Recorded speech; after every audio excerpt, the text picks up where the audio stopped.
Fala galera, tudo bem? Eu sou o professor Jacques Braga, sou professor do Física Online. Estou aqui no projeto de fazer uma revisão para o ENG 2026 de Física. Vamos trabalhar aqui mais 3 tops. Já tem um vídeo já do top 1, circuito elétrico, top 2, ondas, top 3, gravitação. Agora eu vou fazer o top 4, o top 5 e o top 6, finalizando essa revisão top 6 da WENG. Eu tinha feito os 3 anteriores, aí o povo pediu para fazer mais 3 e eu estou aqui fazendo. Gente, dá um like no vídeo, né? Pra você ver aqui, você não está pagando nem R$1 para ter uma aula de alto nível de revisão para um vestibular extremamente concorrido. Você não dá um like no vídeo? Que é isso, hein?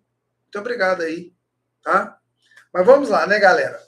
Vamos falar agora do top 4. O top 4 refere-se à óptica. A óptica. Tá? O que nós temos em ótica de cara? Trabalhar com espelhos. Eu já vou falar de espelhos e lentes que muita coisa é parecido, tá? Então, vou começar aqui com imagem, formação de imagem. Então, vamos começar com imagem. Aqui, eu tenho o espelho côncavo. Espelho côncavo.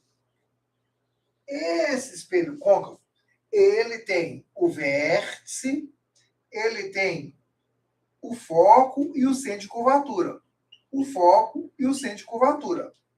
Aqui eu vou pegar um objeto antes do centro de curvatura. Antes do centro de curvatura. Aí a prova pode perguntar qual o tipo de imagem que vai ser formada nesse caso. Traçar os raios notáveis. O raio que incide paralelo reflete na direção do foco. O que incide na direção do foco reflete paralelo. Aqui, os raios refletidos se encontram. Refletido é refletido. Aqui vai formar a imagem. Então, a imagem forma nessa posição. E eles podem pedir para você caracterizar essa imagem. Essa imagem ela é real, invertida, pode guardar. Toda imagem real tem que ser invertida. Menor. E a imagem formou entre o centro de curvatura e o foco. Então, pode ser que eles cobrem a questão só isso. Saber em qual posição forma a imagem. Ou, um objeto é colocado antes do centro de curvatura. Qual tipo de imagem está formada? Real, invertida ou menor. E formada entre o centro e o foco. Vamos dar um exemplo aqui agora para uma lente. Então, aqui, ó. Aqui eu tenho uma lente. Essa lente aqui, de bordas finas, aqui a gente vai considerar como uma lente convergente. Tá? Uma lente convergente. Eu não estou falando que toda lente de borda fina é convergente. Tá? Convergente. A lente também tem seu eixo principal e tem aqui os seus pontos. Só que aqui é centro óptico, foco 2F, que é o ângulo principal. Eu vou colocar aqui o objeto entre 2F e o foco. Aqui nós temos o objeto. A ideia é a mesma, traçar os raios de luz, os notáveis, o que incide paralelo, refratar na direção do foco. Gente, espelho é reflexão, lente é refração. O que incide na direção do foco refrata paralelo ao eixo principal. Tá? Então, aqui eu tenho encontro dos raios fratados. Aqui forma a imagem. Quais são as características dessa imagem? Ela é uma imagem real, invertida. Lembra que eu falei com você? Toda imagem real tem que ser invertida. E aqui ela é maior. E onde formou essa imagem? A lente 2F. Então, aqui, ó. Sempre traçando raios notáveis. Tome cuidado que espelho é reflexão, lente é refração. Essa lente aqui, ó, ela tem uma aplicação. Na verdade, essa imagem é o projetor de slides, que é a mesma coisa do projetor que você utiliza antigamente. Na verdade, não é você que usa. Antigamente, a gente usava na escola. É o projetor de slide, aplicação na vida real. Vou dar outro exemplo aqui de lente, que ele cai demais. O que mais cai de lente é esse aqui, ó.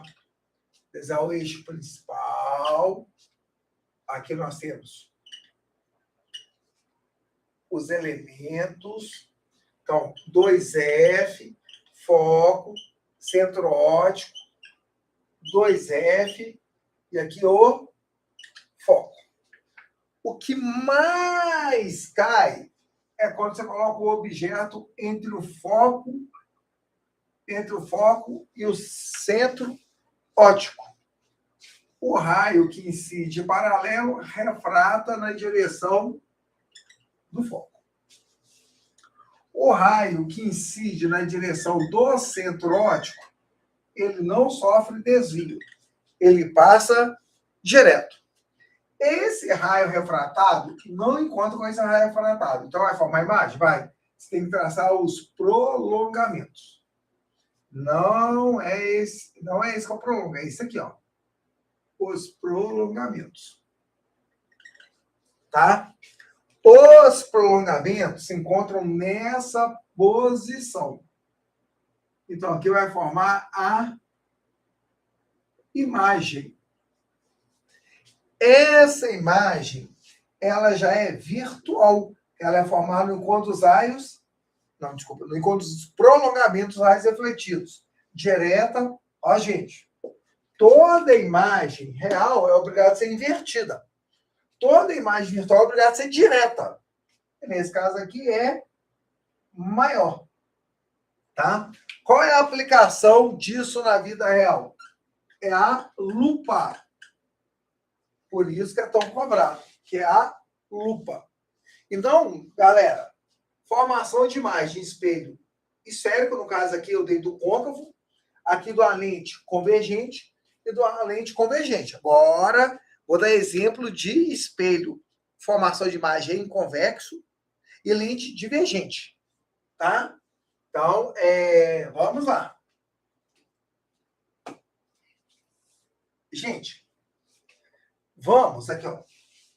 Espelho convexo. Gente, é caso único, tá? Independente de onde você coloca o objeto, vai formar o mesmo tipo de imagem. Então, o espelho é convexo. Aqui eu tenho os elementos, vértice, foco, centro de curvatura. O espelho é convexo. Olha onde eu vou colocar o objeto aqui. Qualquer posição que você colocar o objeto aqui, vai formar a mesma imagem. O que incide paralelo reflete. Não é no foco, é na direção do foco. O que incide na direção do vértice reflete com o mesmo ângulo. Esse ângulo é igual a esse. Aí, esse raio refletido, não encontro com esse raio refletido. Traço os prolongamentos. Já está traçado aqui. Você vai prolongar esse aqui, ó. Aqui eu tenho a imagem. Eu tenho a imagem. Essa imagem, ela é virtual, porque ela formou no encontro dos prolongamentos. Ela é direta e menor. E menor. Então, o espelho convexo só forma imagem virtual direta e menor. Uma coisa importante, que chama-se projetar imagem anteparo. O único tipo de imagem que pode ser projetada, anote isso aí, é a imagem real. Tá? Essa lente aqui, essa lente aqui, forma imagem real. Então, essa imagem que pode ser projetada. Essa imagem que já é virtual, ela não pode ser projetada. Então, tome cuidado. Ó. A lente convergente, ela consegue projetar a imagem, porque ela forma imagem real. Mas nesse caso aqui, ela está formando imagem virtual. Então, essa imagem ela não projeta. Mas essa lente pode ser utilizada para projetar a imagem. O espelho convexo, ele só forma imagem virtual. Então, com ele não consegue projetar a imagem. Tá? Agora eu vou dar um exemplo da lente divergente. Gente, o segredo é, as imagens dos espelhos côncavos, as imagens, tá? São iguais das lentes convergentes. E a imagem do espelho convexo, a imagem, tá, gente? Não é a posição, não, tá? Convexo é igual da lente divergente. Da lente divergente. Eu vou provar essa aqui, tá? Mas pode confiar que é verdade. Vamos fazer da lente divergente. Olha o desenho da lente divergente aí, ó. Olha o detalhe aqui, ó. Convergente, divergente. Então, olha só aqui, ó. Vou colocar aqui os pontos. 2F, o foco, centro óptico, o foco e 2F. É caso único também. Lente divergente, caso único, tá? Caso único. Tá? Qualquer lugar que você colocar um objeto aqui vai dar na mesma. Eu vou colocar ele aqui, ó. Objeto. O que incide paralelo, gente, ela refrata na direção do foco, mas não é nesse foco não, senão ela é convergente. Ela faz isso aqui, ó. É na direção desse foco. E o que incide na direção do centro óptico não sofre desvio, passa direto. Então, perceba, isso aqui já é o prolongamento. E aqui, você prolongando aqui, ó, a imagem vai formar aqui, ó. A imagem é virtual, direta e menor. Mesma coisa, ó. Virtual, direto e menor. Virtual, direto e menor. A imagem do espelho convexo é igual à da lente divergente. A diferença são as posições, né? Já tem vestibular, já cobrou isso. Tá vendo aqui, ó? Aqui tá o instrumento óptico. A imagem e o objeto estão do mesmo lado, né? Aqui é o instrumento óptico, que é o convexo. Aqui é o objeto e a imagem estão em lados diferentes, considerando o instrumento óptico como referencial. Instrumento óptico como referencial, que é a lente divergente, os dois estão do mesmo lado. Tá? Mas a imagem é a mesma. Tá? Então, isso aí que eu escrevi aí é verdade. Coisa importante é toda imagem real é invertida. Tá? E outra coisa, a imagem real única que pode ser projetada. Tá? Por exemplo, com espelho convexo e com a lente divergente, você nunca vai conseguir projetar a imagem. que ela só forma imagens do quê? Os dois só formam imagens do quê? Virtuais. Com quais instrumentos óticos a gente consegue projetar a imagem? Com espelho côncavo ou com a lente convergente. Porque os dois formam imagens reais. Embora também formem imagens virtuais. Tá? Então, isso é uma coisa extremamente importante. O que é importante também? O que é importante é o que a gente chama de equação de Gauss. Inclusive, já caiu na UENG. Tá? O espelho convexo também já caiu no UENG com formação de imagem. Tá? Característica da imagem. A equação de Gauss é o inverso da distância focal, é o inverso de DI mais o inverso de DO. Tá? E saber também que HI sobre HO é módulo de DI sobre DO, que alguém chama de aumento transversal. Tá?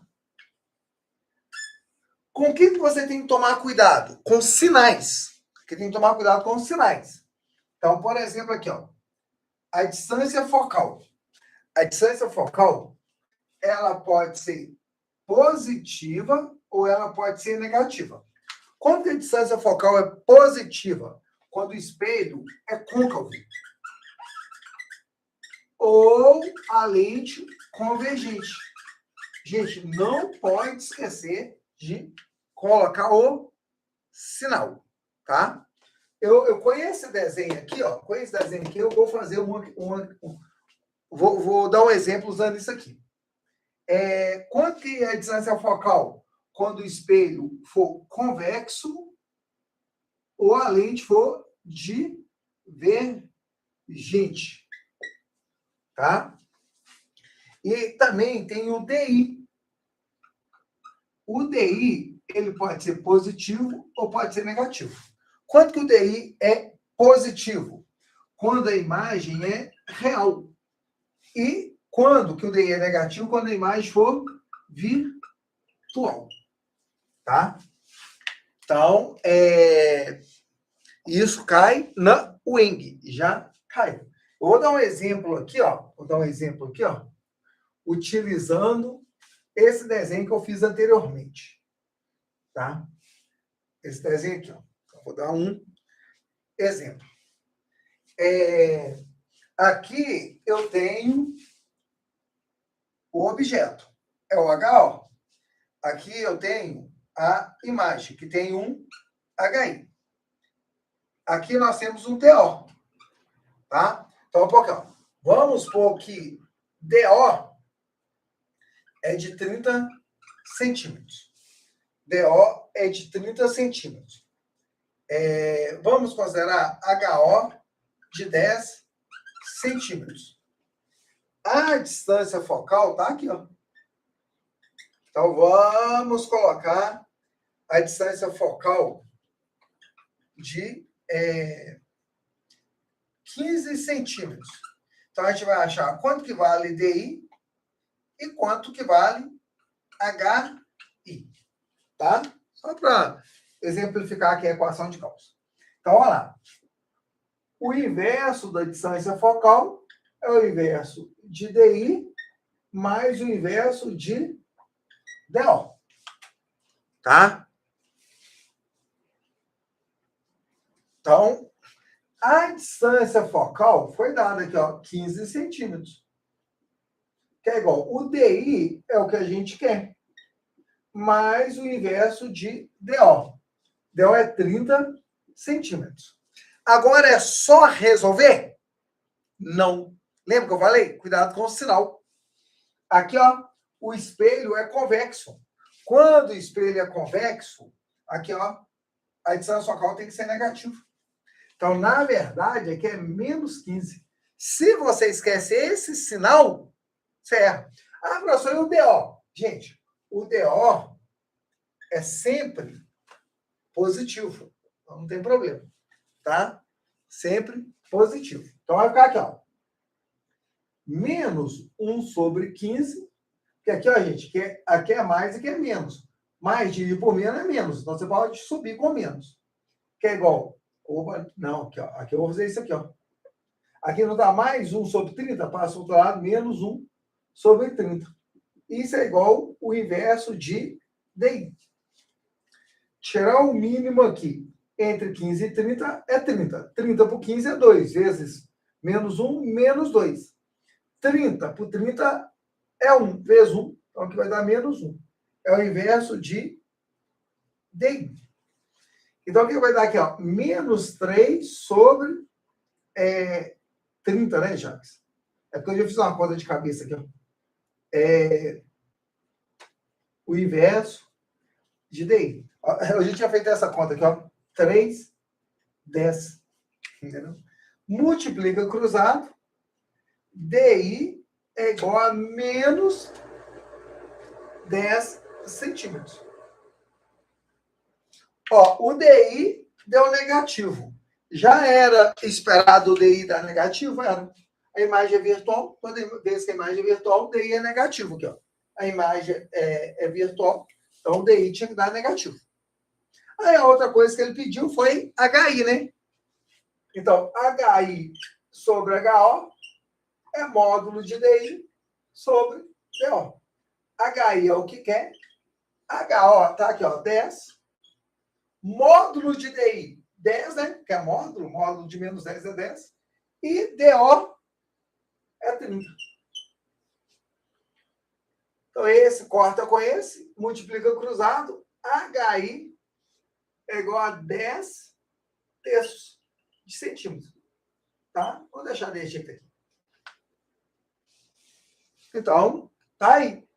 Aplicação da equação de Gauss. Lembrando, tá, gente? Essa fórmula também serve para lente, né? Eu fiz ali com espelho convexo, mas eles poderiam cobrar para lente. Beleza? Uma outra coisa importante chama-se olho humano. Na verdade, né? Eles vão cobrar defeitos. São os defeitos, né? Os defeitos. Então, defeito. Miopia. Hipermetropia.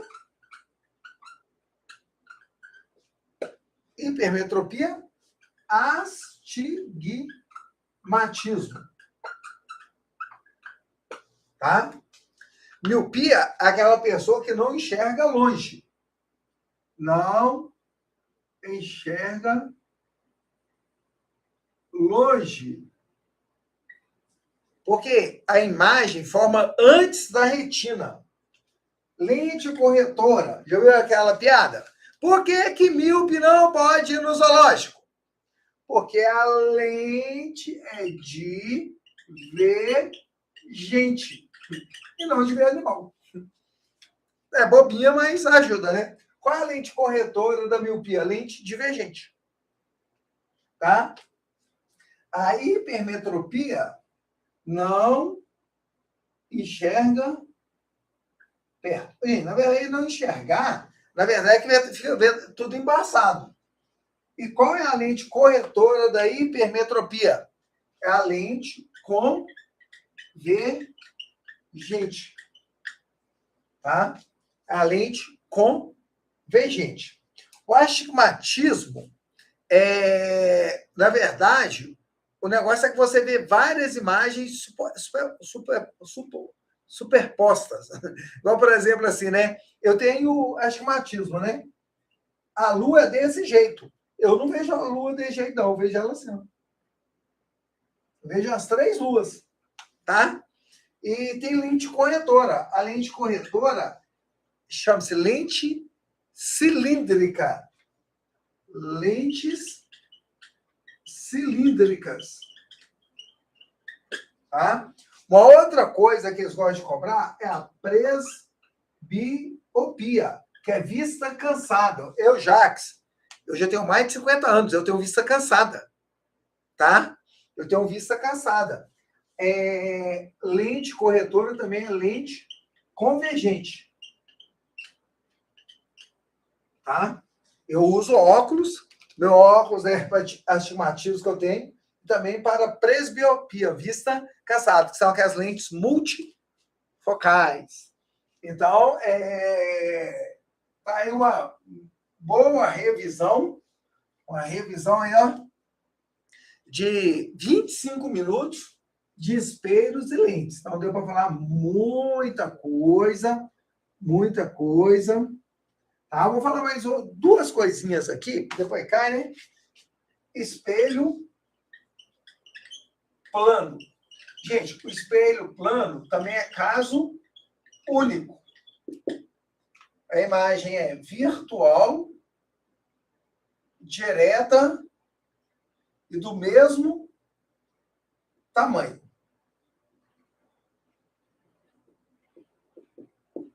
E do mesmo tamanho, tá? Uma coisa que eu queria falar. Ó, perceba, o espelho plano, com espelho plano também não dá para projetar imagem, né? Porque o espelho plano só for imagem virtual. E só pode ser projetada imagem real. Outra coisa que a gente tem que tomar cuidado é com a vergência. Vergência. Propriedade que a lente possui de desviar os raios de luz. Como a gente calcula a vergência? É o inverso da distância focal. É o inverso da distância focal. A unidade do sistema internacional é a dioptria. Tá? Na vida real, é o grau. Você não fala assim, ó. Seu óculos tem quantos graus? Na verdade, é a dioptria. Tá? E, por exemplo, aqui, ó. Tem a receita do médico. A receita do médico. Oftalmologista. Lá eles colocam assim, ó. Olho direito, olho esquerdo. Aí coloca assim, ó. Lente esférica, lente cilíndrica. Tá? Aí aqui eles colocam aqui, ó. -2. Mais 1,5. Aqui, ó, -2,5, mais 1,5. Vamos pôr assim. Então, isso aqui cai na prova e a prova pergunta: qual é o defeito de visão dessa pessoa? Qual é o defeito de visão? Gente, a lente esférica é convergente ou divergente. Perceba, isso aqui é a dioptria, o grau. Isso aqui é a dioptria. Então, quem tem dioptria, quem tem grau negativo? Quem tem grau negativo, tá aqui, ó. Ah, não, eu apaguei. Quem tem grau, a dioptria, aqui, ó. A distância focal, ela é negativa quando a lente é divergente. Quando a lente é divergente. Lembra que eu falei isso? Se a lente é divergente, então aqui, ó, se a distância focal é negativa, a vergência também é negativa. Consequentemente, a vergência é negativa. E a lente divergente corrige a quem? A miopia. Então, o que é essa pessoa que tem miopia? Mas ela tem alguma coisa. Tá vendo aqui que na lente cilíndrica tem números? Tem números. Então, o que ela tem? Astigmatismo. Então, essa pessoa tem miopia e ela tem astigmatismo. Então, como que você quer ter miopia? Porque a vergência está negativa. Se a vergência está negativa, é porque a distância focal é negativa, então é lente divergente, que corrige a miopia. E na lente cilíndrica também tem número, quer dizer que a pessoa também tem astigmatismo. Se a pessoa não tivesse astigmatismo, eu vinha assim, um traço. Eu vim um traço. Então, esses são tipos de questões que podem cair na prova, tá? Lembrando que a gente está fazendo uma revisão. Uma revisão. Aqui a revisão é para o Enem, gente, mas ela serve para qualquer vestibular, tá? É para o Enem. Agora, para fechar ótica, eu vou falar um pouco sobre a refração da luz. Refração da luz, né? Aquelas questões que você tem, por exemplo, o ar, a água. O ar, a água. Aí, o ar é menos refrigerante e a água é mais refrigerante. Por que isso? Porque o índice de refração do ar é 1. O índice de refração da água é 1,33. Isso a prova dá. Como a água tem maior índice de refração, ela é mais refrigerante. E aqui eu tenho um raio de luz. Esse raio de luz, ele vai sair do meio menos refrigerante, mais refrigerante. Então, vamos traçar a normal. Aqui tem um ângulo teta. Esse ângulo aqui, vamos colocar aqui para ficar assim, tranquilaço. Vamos colocar ele aqui de 60 graus. Aí a luz vai mudar de meio. Toda vez que a luz muda de meio, ela muda de velocidade. Quando sair do ar para a água, a velocidade da luz diminui. Então, o raio refratado aproxima da normal. Ele aproxima da normal. E aqui tem um ângulo que eu vou chamar de θA, que é da água. Tá? Vou colocar AG. Tá? Lembrando, toda vez que tem refração, tem que ter reflexão. Então, tem essa parte refletida, e o ângulo de reflexão é igual ao ângulo de incidência. 60 graus. Tá? A prova, ela pode pedir para você calcular esse ângulo aqui. Tá? Você calcular esse ângulo. Para você calcular esse ângulo, você vai usar a lei de Snell. A lei de Snell. N1 seno de θ1 é igual a N2 seno de θ2. Tá? Ó, o 1 pode ser o ar, o 2 a água. N1 é o índice de refração do ar, vezes o seno de 60. N2 é a água, vezes o seno de θA, né? Que é o que quer, né? Aqui seria o θ2, né? Isso aqui é 1. Seno de 60 é raiz de 3 sobre 2. O índice de refração da água é 1,33. Seno de θA. Então, vai ficar assim, ó. 1 vezes raiz de 3 sobre 2. Raiz de 3 sobre 2, que é igual a 1,33 seno de θA. Então, o que vai ser o seno de θA? Vai ser raiz de 3. Ó, isso aqui tá dividindo, mas para cá multiplicando. Dividir por 2,66. Gente, vamos parar por aqui? Por quê? No dia da prova, pode ficar tranquilo. Ou eles vão dar valores mais simples, ou eles vão te falar só. Raiz de 3 é 1,7. Tá? Deixa eu pegar aqui, ó. Vou fazer na calculadora aqui, ó. 1,7 dividido por 2,66. Isso dá 0,64. Então, dá seno de θ água é 0,64. Só que no dia da prova, eles vão te dar uma tabela, tá? De seno, para você olhar. Porque aqui, eu calculei o seno de θA, não o θA. Então, você precisa de uma tabela com seno, para eles vão dar. Aí você vai procurar lá, onde que o seno é 0,64? Aí você vai saber o ângulo. Então, isso aqui vai só para lembrar da lei de Snell. Só para lembrar da lei de Snell.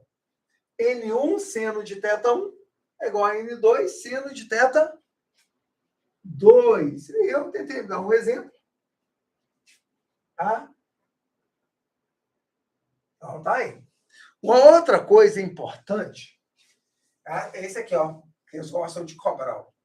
Então, tem que ficar atento. Ah, professor, eu queria que você desse todos os assuntos, os mil detalhes. Aí você tem que adquirir o Física Online, né? Aqui eu estou só fazendo uma revisão. A água. Aqui eu tenho um observador. E aqui eu tenho um peixe. Tá? Aí a pergunta da prova é: quando o observador olha para a água, ele vê o peixe? Não. Ele vê a imagem do peixe. Acima do peixe, abaixo do peixe, eu não sei. Então você vai pegar um raio do peixe, traçando a normal. Aqui vai mudar de meio? Vai passar do mais para o menos. A velocidade da luz vai diminuir. Diminuir não, desculpa. Vai aumentar, né? Porque vai sair da água para o ar. A velocidade da luz vai aumentar. Aí afasta da normal. O raio de luz chega no olho do observador. Então, ele vai ver o peixe? Não, vai ver a imagem. Onde? Aí você tem que traçar o prolongamento. Aqui está a imagem. Então, aqui está a imagem. Gente, para o observador, parece que o peixe está nessa posição. Vai estar um pouco abaixo, tá? Isso aqui é o que a gente chama de posição aparente.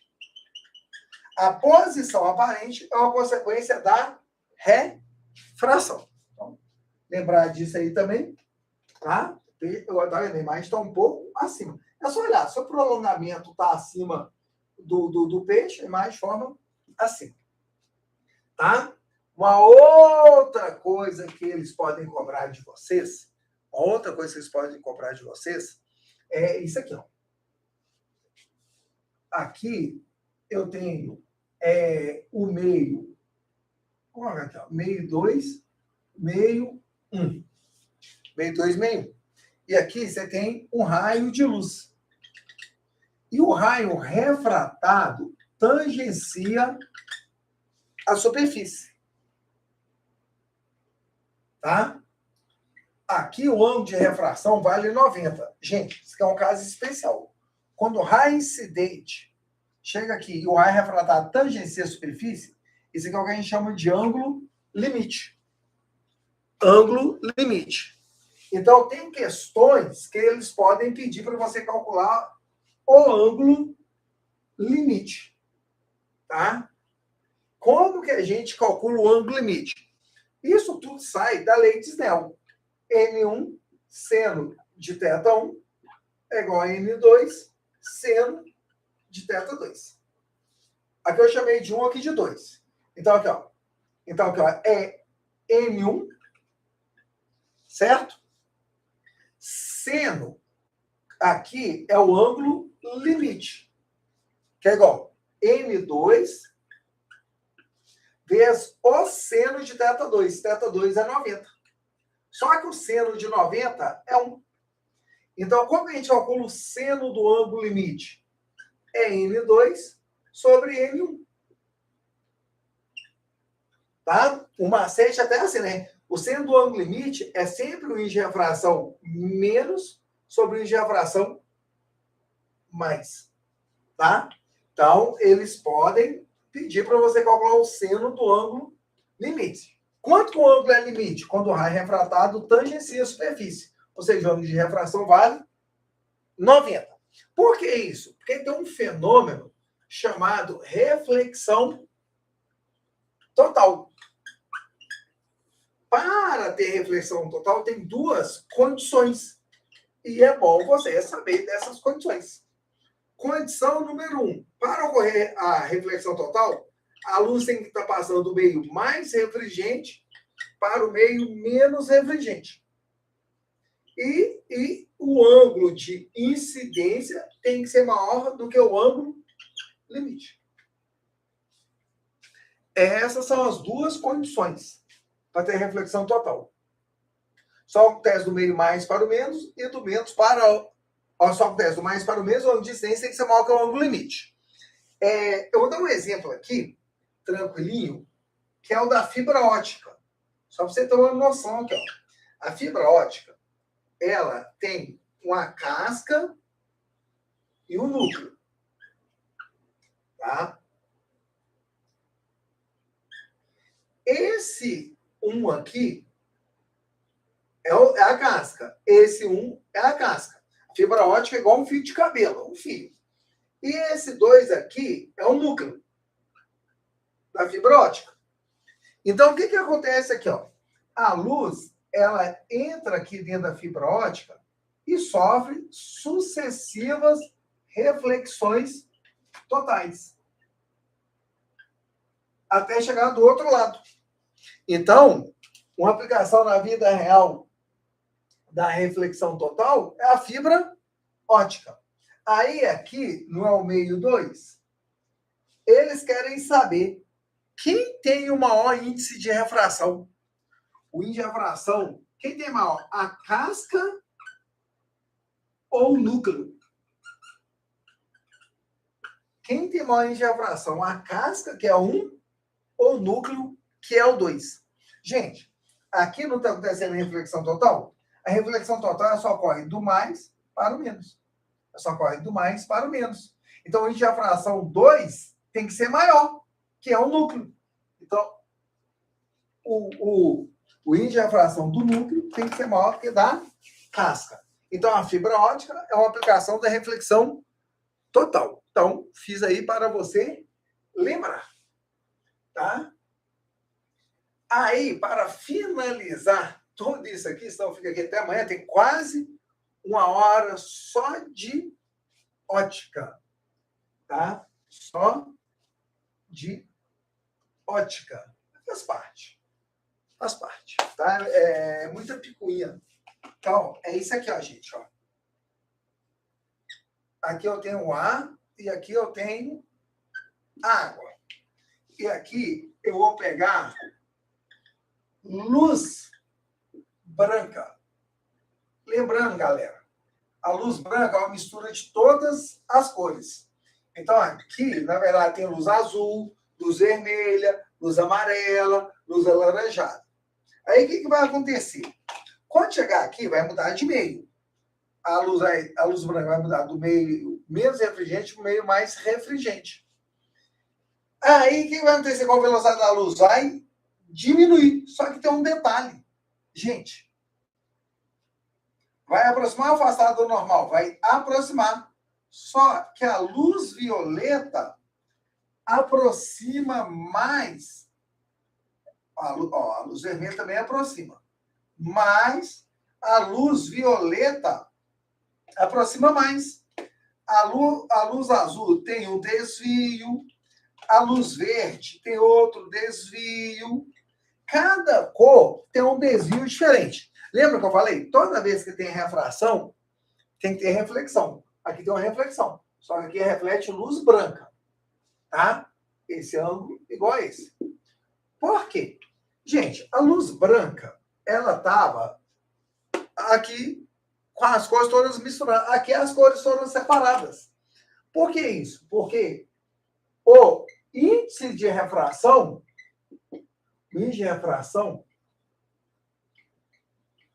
depende da cor da luz. Cada cor tem um índice de refração diferente. Então, cada cor vai sofrer um desvio diferente. Tá? Então, isso aqui vai dar o que a gente chama de dispersão da luz branca. Dispersar é separar. Por que as cores foram separadas? Porque cada cor tem um índice de refração o quê? Índice de refração o quê? Diferente. Quem sofre maior desvio? O violeta. Sempre? Sim. Gente, a luz violeta, o violeta tem maior frequência. Então, o índice de refração para o violeta é maior. Então, a velocidade da luz violeta dentro da água, ela é menor. Sofre maior desvio. Esse é o raciocínio. A luz vermelha é a luz de menor frequência. Então, de menor ingefração. Então, dentro da água, a luz vermelha tem maior velocidade. Tem maior velocidade do que? Da luz verde, da luz azul, da luz violeta. Então, sofre menor desvio. Menor desvio. Onde está a aplicação disso na vida real? O arco-íris. O que explica o arco-íris? É a dispersão da luz branca. Mas, gente, a dispersão da luz branca, na verdade, ela é uma consequência da refração, tá? É uma consequência da refração. Para ter dispersão, tem que ter refração, porque cada cor tem uma ingefração diferente. Então, aí, galera, mega revisão de 46 minutos somente de ótica, tá? Somente de ótica. Agora, nós vamos para o top 5, conhecido como gases perfeitos. Gases perfeitos. Gente, gases perfeitos praticamente só tem fórmulas e algumas teorias. O gás perfeito é para usar a fórmula PV igual a nRT. Lembra dela? P1, V1, T1 é igual a P2, V2, T2. Lembrando que essa temperatura tem que estar em Kelvin. No dia da prova, eles colocam em Celsius para você errar. Tá? Em gases, a temperatura sempre vai ter que estar em Kelvin. E tem essa aqui também, ó. A variação da energia interna é a quantidade de calor menos o trabalho. Gente, isso aqui é conhecido como primeira lei da termodinâmica. Primeira lei da termodinâmica. Tá? Depois eu vou passar mais umas ideias aí, mas isso é só para começarmos. Então, PV igual a nRT, P1, V1, T1 é igual a P2, E2, T2. Vou dar um exemplo aqui para a gente trabalhar essas fórmulas. Tá? Vou dar um exemplo mais geral, mas pode vir separado, tá, gente? Já vi no Enem. Deu isso, pediu isso. Já vi no Enem, tá? Mas para cobrar uma fórmula só, uma questão só com isso, ou só com isso, ou só com isso. Eu vou juntar tudo só porque a gente está na revisão. O que eles adoram cobrar? Ó, vamos aqui no gráfico, pressão versus volume. Metro cúbico e newtons por metro quadrado. Tá? Isso aqui é vezes 10 elevado a 5. Tá? Então, eles vão te dar em gráfico. Tá? Eles podem comprar em gráfico. Então, vamos brincar aqui no gráfico. Aqui é 1, 2, 3. Aqui eu tenho um ciclo. O que é um ciclo? É quando o gás sai do estado 1, por exemplo, vai no estado 2, do 3, retorna para o 1. Aqui tem um ciclo. Aqui é 1, aqui é 3, aqui é 2 e aqui é 6. Tá? Então vamos brincar com isso aqui para a gente utilizar aquelas ali. Vamos considerar aqui que a temperatura no estado 1 é de 200 Kelvin. Tá? 200 Kelvin. Então, vamos lá. O gás vai sair do estado 1 para o estado 2. Ele vai sair do estado 1 para o estado 2. Lembra, que transformação é essa? Aqui, ó, aqui quem está constante? O volume, ó. O volume é o mesmo. Então, ela é isovolumétrica. Ela é isovolumétrica. Aí eles querem saber qual é a temperatura em 2. Qual é a temperatura em 2? A gente pode usar aqui, ó. P1, D1, T1 é igual a P2, V2, T2. Quem está constante? Quem está constante é o volume. Então, esse volume você corta com esse. Então, vai ficar assim, ó. Qual é a pressão em 1? 1 vezes 10 a 5. Quanto que é a temperatura em 1? 200. Que é igual. Pressão em 2. Pressão em 2 é aqui, ó. 3 vezes 10 a menos 5. Qual é a temperatura? É o que a gente quer. Esse 10 a 5, você pode cortar com esse 10 a 5. E multiplicar cruzado. Então, a temperatura em 2 dá 600 Kelvin. 200 vezes 3, 600. Você podia ter pensado assim também, né? PV igual a nRT. O número de mols é constante, é isovolumétrica. A pressão e a temperatura são diretamente proporcionais. A pressão aumentou 3 vezes. Se a pressão aumenta 3, a temperatura tem que aumentar 3. 200 vezes 3, 600. Podia ter pensado assim. Outra coisa que eles podem perguntar. De 1 para 2, o gás absorve calor, libera calor ou não absorve nem libera calor? Aí que a gente vai para a primeira lei da termodinâmica. Então, a gente vai ter que pensar aqui, ó, na primeira lei da termodinâmica. Primeira lei da termodinâmica. A variação de energia interna é igual a quantidade de calor menos o trabalho. Essa transformação, gente, ela é isovolumétrica. Na transformação isovolumétrica, alguém vale zero. É o trabalho. Gente, o trabalho a gente associa com o volume. Se o volume aumenta, expansão, trabalho positivo. Se o volume diminui, compressão, trabalho negativo. Se o volume é constante, não realiza nem sofre trabalho. Então, o trabalho é nulo.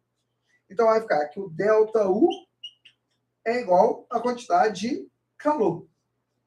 Aí, a gente quer saber se absorve ou libera calor. O que aconteceu com a temperatura de 1 para 2? Era 200, passou para 600. A temperatura aumentou. Então, a variação da temperatura, ela é positiva. Com quem a gente associa a variação da temperatura? Com o ΔU. Então, o ΔU é positivo. Se o ΔU é positivo, o sinal do calor aqui tem que ser positivo, já que os dois são iguais. E se o sinal do calor é positivo, o gás absorve calor. Tá? A questão pode cobrar. Tem questão, gente, que só pede para identificar a transformação. Mas pode pedir para fazer conta. E pode pedir para usar a primeira lei da termodinâmica. Vamos brincar. Aqui, ó. Vamos brincar aqui, ó. De 2 para 3. De 2 para 3, gente, essa questão tem que falar que isso aqui é uma hipérbole, tá? Uma hipérbole equilátera. Tá? É uma hipérbole equilátera. Ou é uma isoterma, para a gente considerar essa transformação isotérmica. Transformação isotérmica. Então, quanto que vale a temperatura em 3? Quanto que vale a temperatura em 3? Mas se ela é isotérmica, também vale 600 Kelvin. Tá? ou hipérbola equilatra, ou isoterma, transformação isotérmica. Então, a temperatura fica constante. Aí a questão quer saber, de 2 para 3, o gás absorve calor, libera calor, ou não absorve nem libera calor?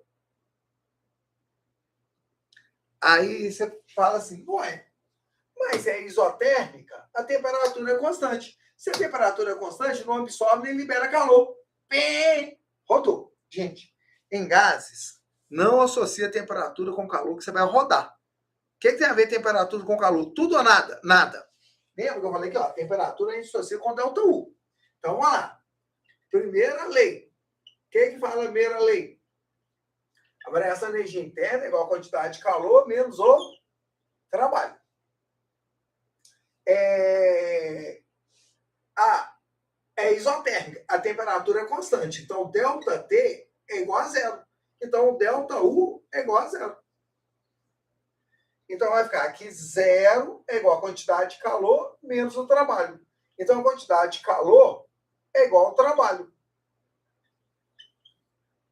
Aí é o seguinte, daqui, ó, de 2 para 3, ó, o volume está aumentando. Então, é uma expansão. Se é uma expansão, o trabalho é positivo. É uma expansão. O trabalho é positivo. O volume aumenta, o trabalho é positivo. Se o trabalho é positivo e o calor, o sinal dele é o mesmo, então ele também tem que ser positivo. Então, o gás absorve calor. Muita gente vai achar o quê? Que o gás não absorve nem libera calor. Por quê? Porque a temperatura é constante. Não, gente, nada a ver. Sabe qual é o problema? Que às vezes vocês confundem com transformação adiabática. A transformação adiabática é aquela transformação que a quantidade de calor vale zero. É aquilo que a gente fala que é transformação rápida. A transformação é tão rápida que o gás não absorve nem libera calor. Tá? É a transformação adiabática. Na transformação adiabática, o gás não absorve nem libera calor. O que tem a ver transformação adiabática com isotérmica? Nada a ver. E eles ficam colocando isso aqui para confundir você. Beleza? Então, deu para lembrar de aplicação de gases, de primeira lei, entendeu? Então, eles podem cobrar desse jeito. Uma outra coisa que eles podem cobrar, pode cobrar mais coisas, né, gente? Mas aqui eu estou fazendo uma revisão, né? Não dá para dar tudo, né? Estou dando assim teoricamente, as coisas mais importantes, tá? Essa banca da UENG é uma banca que nunca fez vestibular de medicina. Se você olhar as provas de concurso público dessa banca, você vai ver que as questões são simples. Por isso que eu estou trabalhando mais simples. Não, professor, mas isso aqui é simples? Entendeu? É o seguinte. Gente, uma outra coisa que a gente tem que falar, máquina térmica. Máquina térmica. Máquina térmica é um dispositivo que transforma calor em trabalho. Então, a máquina térmica, ela sempre tem a fonte quente, a fonte fria. Então, fonte quente, fonte fria. Isso aqui é o que a gente chama de Q1, isso aqui a gente chama de Q2. Como que funciona a máquina térmica? Ela retira calor da fonte quente, liberando calor para a fonte fria, realizando trabalho. Realizando trabalho, tá? Então, isso que ela faz.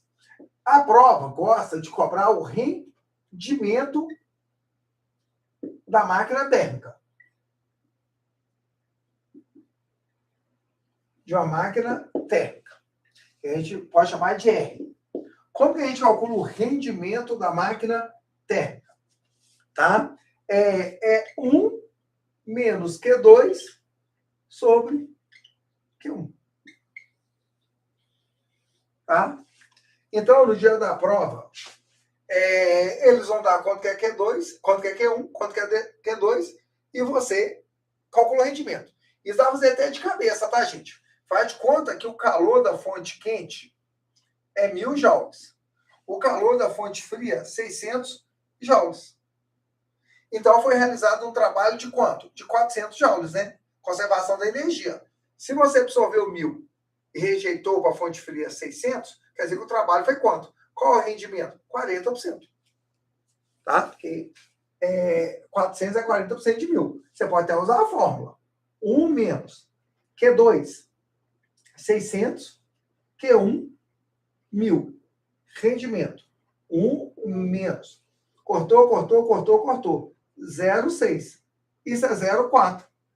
0,4 é 40%. Então, rendimento de 40%. Vai dar você até de cabeça.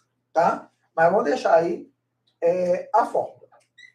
Existe uma máquina térmica que ela é especial, que é a máquina do ciclo de Carnot. Tá? Então, aqui, ó.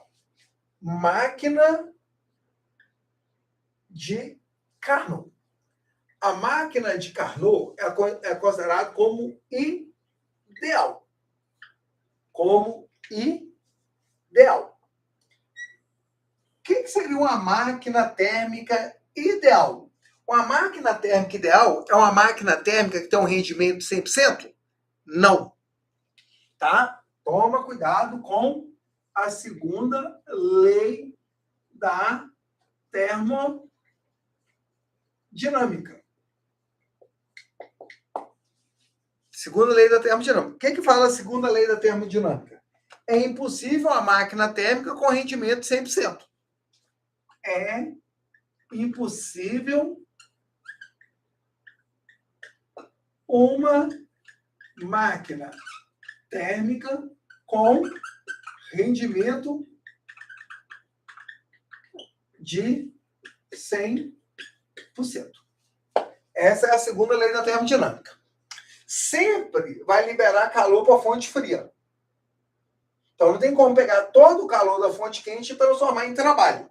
Isso serve para qualquer máquina térmica, inclusive a de Carnot. Então, por quê? Porque tem prova que é pegar você. É falar assim, a máquina de Carnot é uma máquina que tem rendimento de 100% para ser ideal. Ou a máquina de Carnot é considerada a máquina ideal porque ela tem rendimento de 100%. Está errado. Onde está o erro? No rendimento de 100%. Ela não pode contrariar a segunda lei.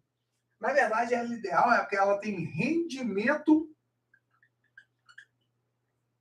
máximo entre duas temperaturas.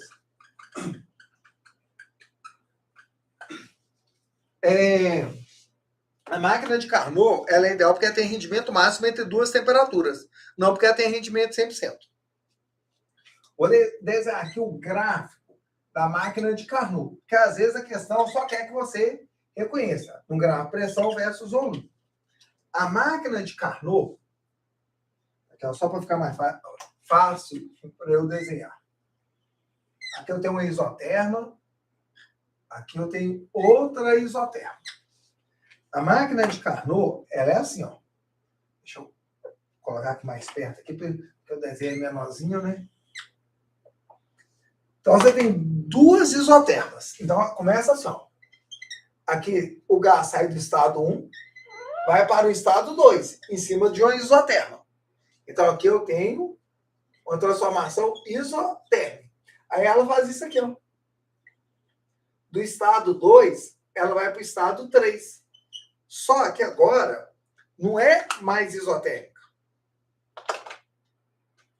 Ela é adiabática. Tá?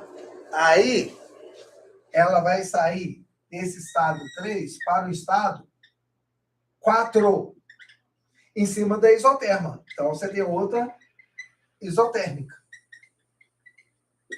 E ela retorna ao estado inicial com outra adiabática. Então, essa aqui também é adiabática. Então, a máquina de Carnot, elas são duas transformações isotérmicas, duas adiabáticas, alternadas. E uma outra coisa que vocês podem pedir para calcular é o seguinte: o rendimento de Carnot. Isso aqui, gente, é o rendimento de uma máquina térmica qualquer. Esse aqui é o rendimento da máquina de Carnot, ele é especial. É 1 menos a temperatura da fonte fria sobre a temperatura da fonte quente. Essas temperaturas aqui em Kelvin. Em Kelvin. Tá? T2, fonte fria, é a temperatura da fonte fria, e T1 é a temperatura da fonte quente. Tá? Então, tá aí, né? Deixa eu conseguir mostrar para você PV igual a NRT, né? P1, V1, T1, P1, V1, T1 igual a P2, V2, T2. Uns exemplozinhos da primeira lei. E passei aqui coisas, a máquina térmica. Se for o refrigerador, né, gente? Vou fazer aqui, ó. Segunda lei. É possível a máquina térmica com rendimento de 100%. Vou fazer só um desenho de um refrigerador aqui, ó. Que na vida real é a geladeira. A ideia é a mesma aqui, ó. Então, refrigerador. O refrigerador. Ele tem a mesma ideia. Ele tem a fonte quente, Q2, ó, Q1, né, Jacques?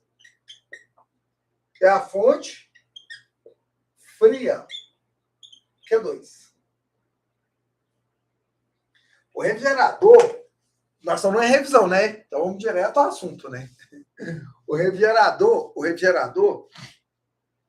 ele é o contrário da máquina térmica, a grosso modo. Ele retira calor da fonte fria e libera para a fonte quente. Isso aqui é a parte de trás da geladeira da nossa casa. Só que tem um detalhe, gente. Esse processo ele não é espontâneo. O da máquina térmica é espontâneo. Espontaneamente o calor sai da fonte quente para a fonte fria. Ele não sai da fonte fria para a fonte quente. Porque o refrigerador é um processo forçado. Ele já comprou isso. Era só um aluno saber disso. O refrigerador é um processo forçado. É tanto que na geladeira, na vida real, tem um motor, que é um motor que força esse processo. Então, aqui a máquina, o refrigerador, ele recebe trabalho do meio externo. A máquina térmica realiza trabalho sobre o meio externo. Então, é o contrário. Tá? Então, toma cuidado. E com essa palavra forçado. Máquina térmica é espontâneo. A máquina térmica é um processo espontâneo. O refrigerador é um processo forçado. Então, o refrigerador retira calor da fonte fria, libera para a fonte quente, sofrendo o trabalho. Um macetezinho aqui que dá para ver rapidamente. Às vezes eles dão pressão versus volume e pede para olhar se é o desenho de uma máquina térmica ou de um refrigerador. É só você olhar o sentido do ciclo. Tá vendo que aqui o ciclo é horário? Toda vez que for horário, é máquina térmica. Se fosse refrigerador, o sentido do ciclo seria anti-horário. Então, fica essa dica aí de último momento. Então, galera, tá aí, ó. Pega a revisão. O que eu vou falar agora para finalizar? Top 6. Top 6. O top 6 é a famosa cinemática. Tá? Cinemática. Então, para fechar aqui, top 6. Cinemática. Gente, para a cinemática, a primeira coisa que você tem que entender que tem o MRU, que tem uma fórmula que é o Deus vê tudo. O MRUV, nós temos velocidade final é velocidade inicial mais aceleração vezes o tempo. Velocidade final ao quadrado é velocidade inicial ao quadrado mais 2 vezes a aceleração vezes a distância. E a distância é a velocidade inicial vezes o tempo mais meio da aceleração vezes o tempo ao quadrado. Trajetória é linha reta, velocidade constante. Trajetória é linha reta, aceleração constante. Tá? Basicamente, tem que saber as fórmulas. Tá? Se você não souber as fórmulas, você vai ter problema. Tá? Você vai ter problema. Aqui eu vou dar um exemplo que eu vou utilizar as fórmulas. Tá? Vou dar um exemplo bem geral, tá? Mas vou utilizar as fórmulas. Eu vou usar as fórmulas no lançamento oblíquo. Tá? Eu vou dar no lançamento oblíquo. Considere que está no vácuo. Tá? Que aqui eu mato o lançamento oblíquo e aplicação das fórmulas. Tá? Aqui eu tenho um corpo. Esse corpo ele é lançado com a velocidade inicial. A trajetória dele vai ser uma parábola. Nós vamos pegar ele aqui no ponto mais alto. Tá? E aqui forma um ângulo. Vou pôr aqui 30 graus. Então, a velocidade inicial é de 100 metros por segundo. E o seno de 30 é meio. E o cosseno de 30, 0,9. Tá? Aí aqui, eles podem perguntar N coisas. Tá? N coisas. Primeira coisa, lançamento oblíquo é receita de bolo. Primeira coisa que tem que ser feito é decompor essa velocidade. Fazer a decomposição. Pedaço do VO, só que no eixo X. E decompor na vertical. Tá? Pedaço do VO no eixo Y. Aí, a gente não trabalha, não é com o VO. A gente trabalha com suas componentes. Então, aqui, ó. VOX, VOY. São pedaços do VO. Só que um é vezes o seno e o outro é vezes o cosseno. Onde o ângulo encosta é o cosseno. O ângulo está encostado no VOX. Então, o VOX é o cosseno de 30. Então, o outro só pode ser o quê? O seno de 30. Então, quanto que vale o VO? X. O VO vale 100. O cosseno de 30 é 0,9. Então, o VOX é igual a 90 metros por segundo. Gente, isso aqui a gente não está trabalhando as fórmulas ainda não. Isso aqui a gente está trabalhando decomposição de vetores. Tá? VO é 100, cosseno de 30 é meio. Então, o VOY é igual a 50 metros por segundo. Tá? Agora que a gente vai começar. Aí, a questão quer saber o seguinte. Qual a altura máxima que o objeto atinge? E qual a distância que ele anda na horizontal? A distância na horizontal é o alcance. É o alcance. Tá? Então, olha só aqui. Por que a gente decompõe? Para facilitar, quer ver? Ó? O corpo ele tem dois movimentos simultâneos e perpendiculares entre si. Então, um movimento é independente do outro. Princípio de independência do movimento de Galileu. Quando você tem um corpo com dois movimentos simultâneos e perpendiculares entre si, um movimento é independente do outro. Então, a gente pode estudar os movimentos separados. A gente pode estudar o movimento da horizontal separado da vertical. Tá? É isso que a gente vai fazer. Então, olha só aqui. Uma coisa que eles gostam de perguntar é qual é o tempo de subida? Então, calcular o tempo de subida. Vamos pensar. Subir é horizontal ou vertical?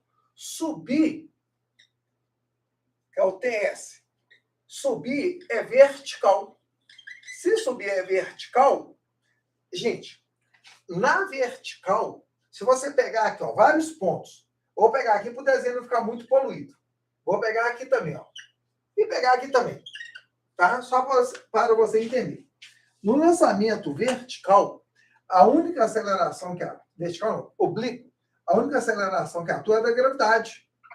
Na vertical também é a aceleração da gravidade, sempre apontando para o centro da Terra. E a aceleração da gravidade está na vertical e ela é constante, porque na vertical o movimento é retilíneo uniformemente variado. Então, nós usamos a fórmula do movimento retilíneo uniformemente variado.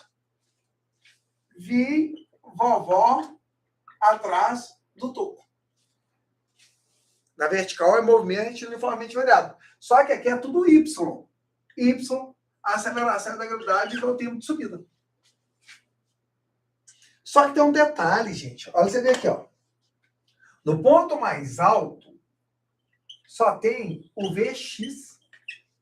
Por quê? Olha você ver aqui, ó. O VOY está para cima e a gravidade está apontando para o centro da Terra.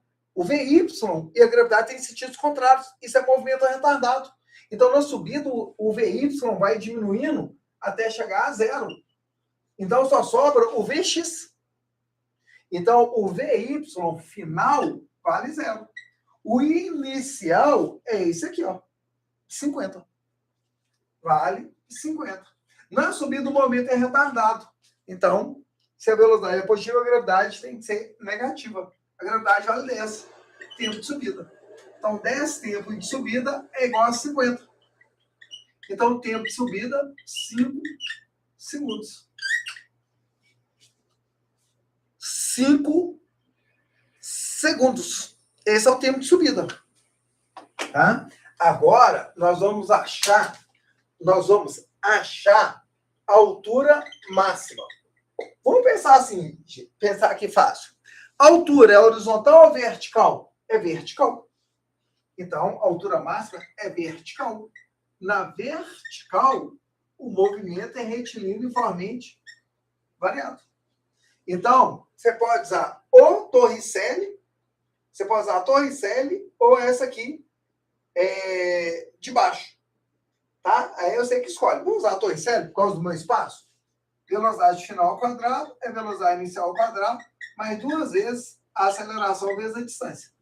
Só que isso aqui, gente, é VY. VOY. Aqui é a gravidade. E a distância na vertical é a altura máxima.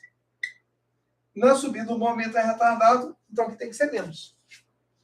Qual é a velocidade final na subida? O VY. Vale zero.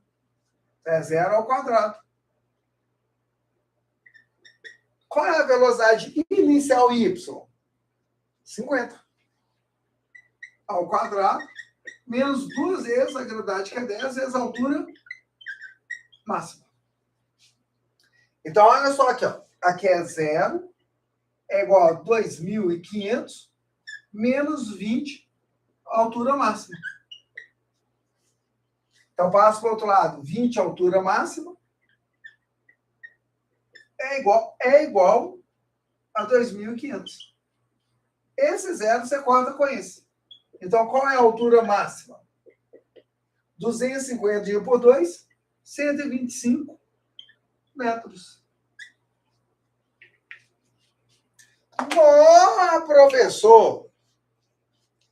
Professor, se isso cair na prova, não é uma questão difícil.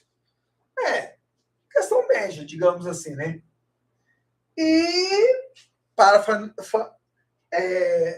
ter essa parte aqui, vou achar o alcance. Alcance. Gente, o alcance é a distância que anda na horizontal. É a distância que anda na horizontal. E na horizontal, nós temos o movimento retilíneo uniforme. Deus vê tudo. O alcance é igual ao VOX vezes o tempo. VOX, aqui é 90. Qual é o tempo? O tempo é 5? Não. O tempo é 10. Esse é o tempo total Quem é o tempo total? É o tempo de subida mais o tempo de descida. Ele aqui gastou 5 segundos subindo. Só que isso é metade do alcance. Tem que pegar o descendo. Só como é no vácuo, desprezando a residual, o tempo de subida é igual ao tempo de descida. Se para subir 5 segundos, para descer 5. Então dá 10. Então o alcance dá 900 metros. 900 metros. Então tá aí, galera. Calculamos a altura máxima, o alcance e trabalhando com as fórmulas do MRUV e fórmula do MRU, que é o Deus é tudo. Tá? Eu sei que o Deus é tudo, você é acostumado, eu acho que você até acostumado também com essas fórmulas. Aí, no não N, já caiu o lançamento oblíquo. Já caiu o lançamento oblíquo. Se você pegar provas anteriores, lançamento oblíquo. Tá? Então, tá aí.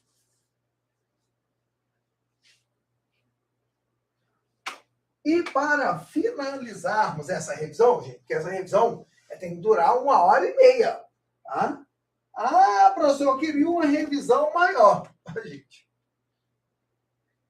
vocês sabiam que eu coloquei uma revisão reta final da Wing por R$10, com toda a matéria de física em revisão?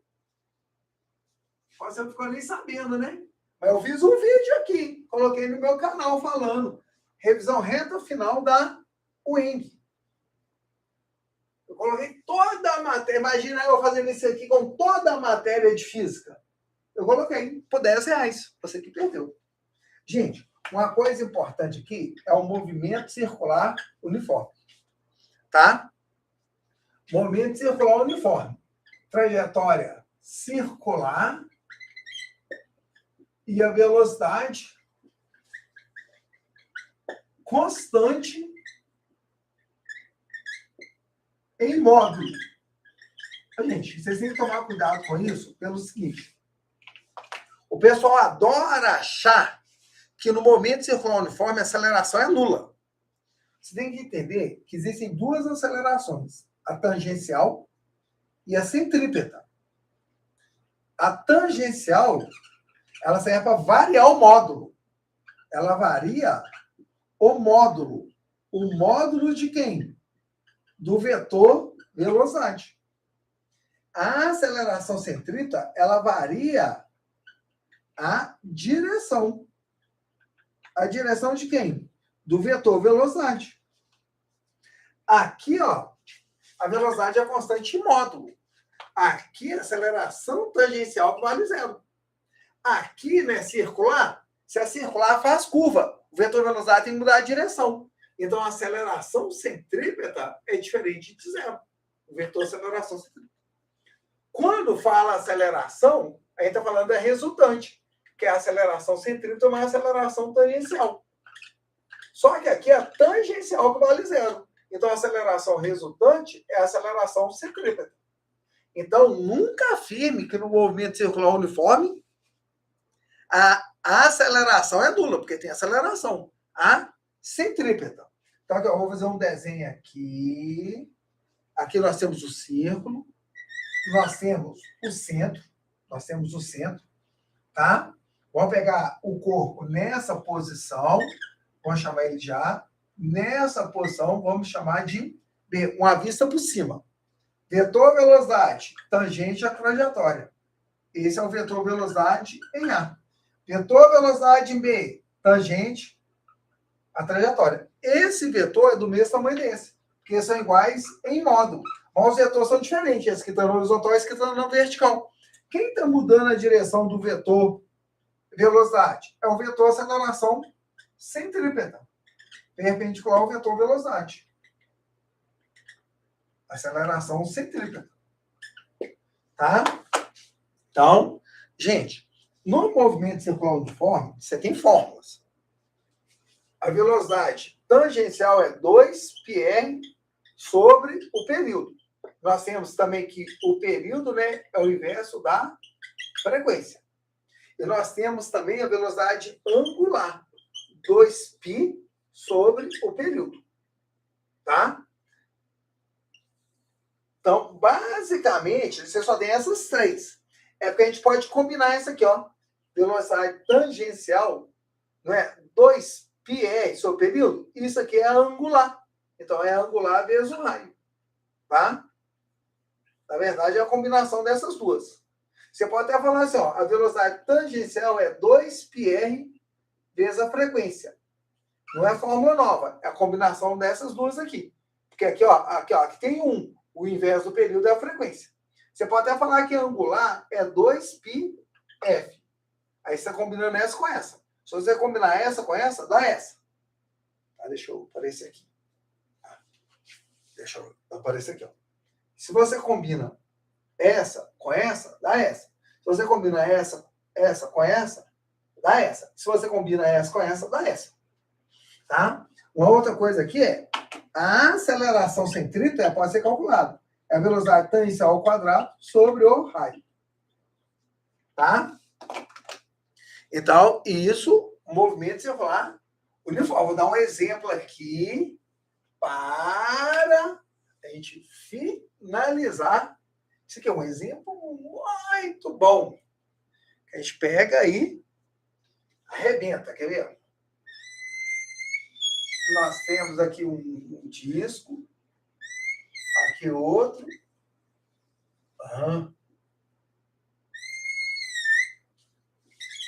Vamos chamar isso aqui de ponto A, ponto B, ponto C. Vamos chamar ponto C, não. Ponto D, só para não confundir com centro. Tá? Lembra desse tipo de questão aqui, ó? Aqui, ó. Vamos chamar isso aqui de eixo 1, esse aqui de eixo 2. Então, A, B, D. Tá? E aqui nós vamos colocar para girar. Tá? Aqui vai girar, tá? Então, aqui vai girar no sentido horário, aqui no sentido horário e aqui no sentido horário. Aí, o raio de A, vamos pôr 20 centímetros. O raio de B, 10 centímetros. E o raio de B é 40 centímetros. Tá? Então, com esse exemplo aqui, dá para a gente fazer uma mega revisão. Tá? Vou deixar só as fórmulas aqui, que a gente precisar colar. Tá? Então, o que eles vão fazer? Eles podem perguntar N coisas. N coisas. Por exemplo, aqui, ó. A frequência de A é 500 Hz. A frequência de A é 500 Hz. Eles podem perguntar qual é a frequência de B. Qual é a frequência de B? Então, vamos brincar com isso aqui, ó. Tá vendo o ponto B e o ponto D? Eles giram em torno do mesmo eixo. B e D giram em torno do mesmo eixo. Eles giram em torno do mesmo eixo. O que eles têm em comum? A velocidade angular de B é igual à velocidade angular de D. Então, esses dois pontos aqui giram juntos. A velocidade de giro é angular. Então, a frequência de B é igual à frequência de D. Como que eu sei? A velocidade angular é 2πf. Aqui, ó. 2πf. Se a angular é a mesma, a frequência é a mesma. E se a frequência é a mesma, o período é o mesmo. Então, o período de B é igual ao período de D. E a velocidade tangencial de B e a velocidade tangencial de D? Agora, a velocidade tangencial. Elas são diferentes. Elas são diferentes. É só a gente usar aqui, ó. A velocidade tangencial é angular vezes o raio. Procurar alguém constante. A angular é a mesma. Então, quer dizer, quem tem maior raio tem maior tangencial. O raio de D é esse. O raio de B é esse. O raio de B é 40, de D é 10. Então, o raio de B é maior, então a velocidade tangencial de B é maior. Então, a questão pode cobrar só isso separado, tá? Mas o que a gente quer é a frequência de B. A gente quer a frequência de B. Aí, para a gente achar a frequência de B, é só achar a de D. Então, o que a gente vai fazer aqui? A gente vai pegar os pontos A e D. Os pontos A e D. O A gira em torno do eixo 1, o D em torno do eixo 2. Então, giram em torno de eixos diferentes. O que eles têm em comum quando giram em torno de eixos diferentes? A velocidade tangencial de D é igual à velocidade tangencial de A. Certo? Então, qual é a frequência de A? 500. Dá para achar a frequência de D. Como? Como que a gente calcula a velocidade tangencial? É 2π raio D vezes a frequência D.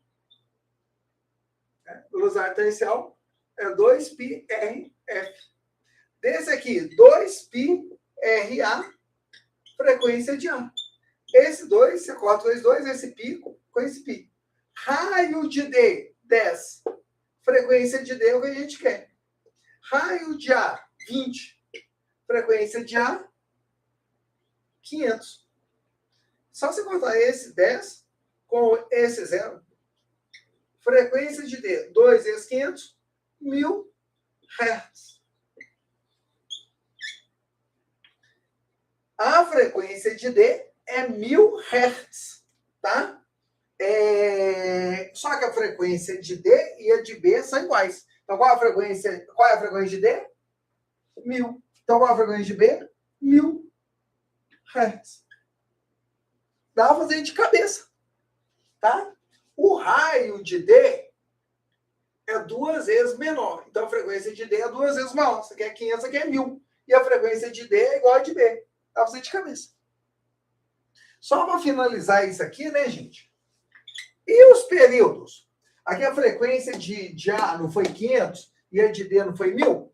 Então, a frequência de D é maior que a frequência de A. Então, o período não é o inverso da frequência. D tem uma frequência maior. Então, o período de D ele é menor que o período de A. E a velocidade angular? A angular de D é igual a angular de A? A velocidade de giro de A é igual a velocidade de giro de D? Não. A gente vai usar essa fórmula aqui, ó. Velocidade angular é 2πf. Quem tem maior frequência tem maior angular. Quem tem maior frequência? D. Então, a angular de D é maior. Então, gente, tem que tomar cuidado com o seguinte. Você tem que olhar se os pontos giram em torno de eixos diferentes, que tem a mesma tangencial, ou do mesmo eixo que tem a mesma velocidade angular. Aí você pode desenvolver com raciocínio ou com fórmulas. Então, tá aí, galera. Mega revisão de cinemática. Se você gostou, dá o like e boa prova. E fui!